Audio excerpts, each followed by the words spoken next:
এক গ্রামে বউ শাশুড়ি ঝগড়া লেগেই থাকে। তখন ঝগড়া যখন লেগে থাকে তখন ছেলেটা কি করব, মারে বুঝাইতে গেলে মাই বলে তোর বউরে বুঝা, তুই তো বউ ভক্ত হয়ে গেছিস, বউরে বুঝাইলে ওই তোমার মারে কওগা।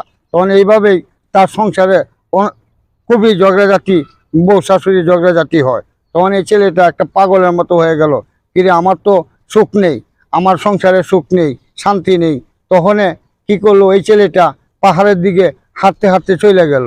পাহাড়ের দিকে হাঁটতে হাঁটতে যখন চলে গেল, তখনই দেখে পাহাড়ের এক গুহার ভিতরে ঢুকতেছে তার মা। তার মা যখন ঢুকতেছে তখন আড়ালে চাপে গেল। তখনই কিছুক্ষণ পরে দেখে তার বউ ঢুকতেছে। তখন তার বউ যখন ঢুকতেছে তখন আড়ালে চেপে গেল।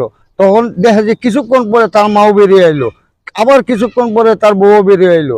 তখন সে আস্তে আস্তে এই পাহাড়ের ঘর মধ্যে সেও ঢুকলো, যা দেখে এক তান্ত্রিক বই রয়েছে।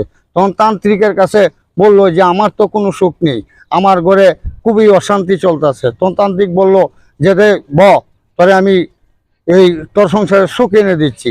তখন কিছু ছাই হাতে ধরায় দিল, ধরায় দিয়ে বলল যে তুই এই ছাইটা যে তোর মারে বা তোর বউরে দুধের সাথে মিশিয়ে খাওয়াই দিবি, তখনই তাদের সুখ এসে যাবে।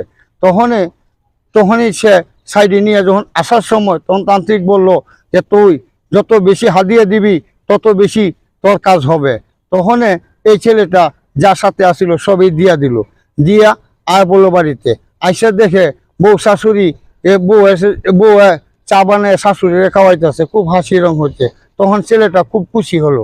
খুশি হওয়ার পর তখন রাত্রে দুধ আনলো কিনে, আইনিয়া মারে আর বউর এই চাই মিশাইয়া দেয়া খাওয়াই দিল। খাওয়াই দেওয়ার পর কয়েকদিন পরেই আবারও ঝগড়া সৃষ্টি হয়ে গেল।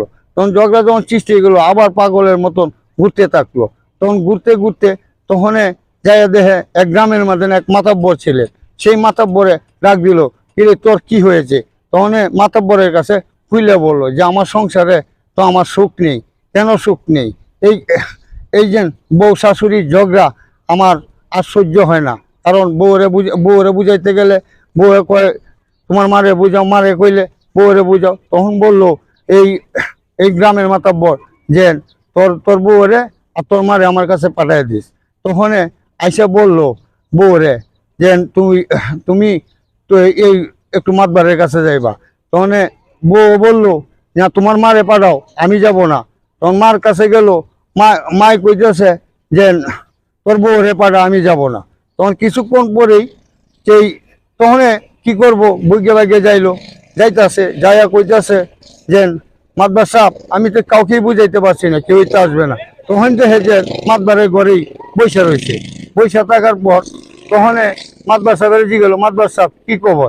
আমি এত কষ্ট করলাম, এত কেউ বুঝাইলাম, কেউ আসলো না, তখন দিয়ে আপনার ঘরে বৈশা রয়েছে। তখন মাতবার সাহেব এটার কারণ সেটা আমি এখন বলতে পারবো না, আচ্ছা তুই যা, তোর সংসারে এখন সুখ আসবে। তখন গেল। তখন বাড়িতে বেশ কিছুদিন 2 বছর গেল গা, 2 বছর গেল গা, তাদের খুব সুখ শান্তিতে বাস করতেছে। 2 বছর পর তখন 2 বছর পরে তখন কইতেছে যে মাতবার সাহেব, আরেকদিন মাতবার সাহেবের সাথে দেওয়া হলো, মাতবার সাহেব তাহলে এখন তো এই আমার ভালোই সুখ শান্তি চলতেছে। তখন কইতেছে যে সুখ শান্তি চলতে 2 বছর হয়ে গেল, তখন 2 বছর তোরা যে আমি এই সিদ্ধান্ত দিই যে আপনি কি করলেন যে 2 বছর আমার বউ পোলাবাই এতটা সুন্দরভাবে চলে, আমার শাশুড়ি বউ খুব সুন্দরভাবে চলে, কি বলছেন? তখনই মাতবার সাহেব বললো যে তোর বউরা তোর শাশুড়িরে আমি এই যুক্তি দিয়ে দিলাম যে তোমরা 2 বছর একটু সুস্থভাবে সুস্থ জ্ঞানে একজন আরেকজনকে মিলে জিলে খাইবা, মিলে জিলে চলবা। তখন এইভাবেই চললো। 2 বছর পরে তখন বললো ছেলেটা যেন এখন তো 2 বছর হয়েই গেল, পরে এখন 2 বছর যখন হয়ে গেল তখন তো আবার ঝগড়াঝাটি সৃষ্টি হইব। তখন বলতেছে যে এখন আর ঝগড়াঝাটি সৃষ্টি হবে না, এখন একজন আরেকজনকে চিনতে পারছে, একজন আরেকজনকে বলতে পারছে, একজন আরেকজনকে জানতে পারছে যে কি করলে সুখ হবে। আর এতদিন জানতে পারে নাই, সুখ হয় নাই। আর আপনারা কেউ যদি একটু আমাকে ভালোবাসেন, আমার ভিডিওটা একটু শেয়ার করে দিবেন, লাইক শেয়ার করবেন। আর আমার ইউটিউবে ভাইলে একটু সাবস্ক্রাইব করে দিবেন। এতটুকুই আমার আশা। আপনারা সকল ভাইদের কাছে